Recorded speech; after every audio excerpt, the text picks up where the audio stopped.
শুক্রবারের বাজারের পরিস্থিতি জানবো সহকর্মী ফাহিম ইউসুফের কাছ থেকে। রাজধানীর কারওয়ান বাজার থেকে সরাসরি যুক্ত হয়েছেন তিনি। ফাহিম, বাজারে পণ্যের দরদাম ও যোগান কেমন, বিস্তারিত জানাবেন। রাজধানীর কারওয়ান বাজারে আমি বর্তমানে রয়েছি। এখানকার যে সার্বিক পরিস্থিতি সেটি কিন্তু অনেকটাই বলা যায় যে উত্তাপ ছড়াচ্ছে।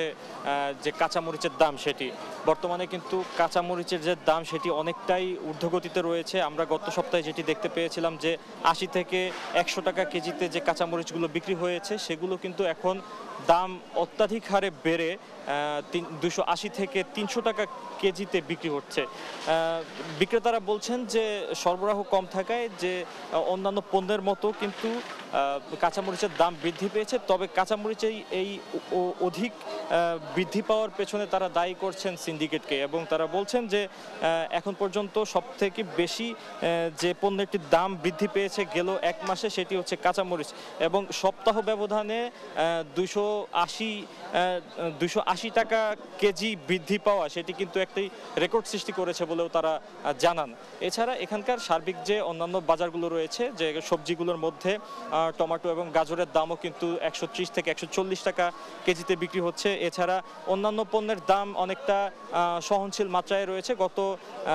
গত শুক্রবারে যেটি আমরা দেখতে পেয়েছিলাম সেই পরিমাণে কিন্তু দাম অপরিবর্তিত রয়েছে। এছাড়া আমি যদি বলতে চাই যে কাঁচা বাজারের পাশাপাশি যে মুদি পণ্যের দাম সেখানে কিন্তু তেমন কোনো দাম বৃদ্ধির ঘটনা ঘটেনি। তবে আমরা দেখতে পেয়েছি যে ঈদের পর থেকে কিন্তু চালের বাজারের দাম অনেকটাই ঊর্ধ্বগতিতে চলছে। চালের বাজার ঘুরে আমরা যেটি দেখতে পেয়েছি সেখানকার দাম কিন্তু অনেকটাই বিভিন্ন চালের যে জাত ভেদে কিন্তু সেখানে প্রায় ২ থেকে ৩ টাকা হারে বৃদ্ধি পেয়েছে গেল এক সপ্তাহে। এছাড়া এখানকার মাছের বাজার এবং অন্যান্য মাংসের বাজারে কিন্তু তেমন কোনো দাম বৃদ্ধির ঘটনা ঘটেনি। দেখতে পেয়েছি যতটুকু এখন পর্যন্ত সব কিছু সার্বিকভাবে স্থিতিশীল রয়েছে। তবে ক্রেতাদের সবচেয়ে বড় অভিযোগ যেটি, তারা বারবার একটি কথাই বলছিলেন যে কাঁচামরিচ সহ এই ধরনের পণ্য যেগুলো নিত্যদিনের প্রয়োজন হয় সেগুলোর এরকম দাম বৃদ্ধিতে তার অনেকটা উৎকণ্ঠার কথা জানান। এই ছিল রাজধানীর কারওয়ান বাজার থেকে সর্বশেষ।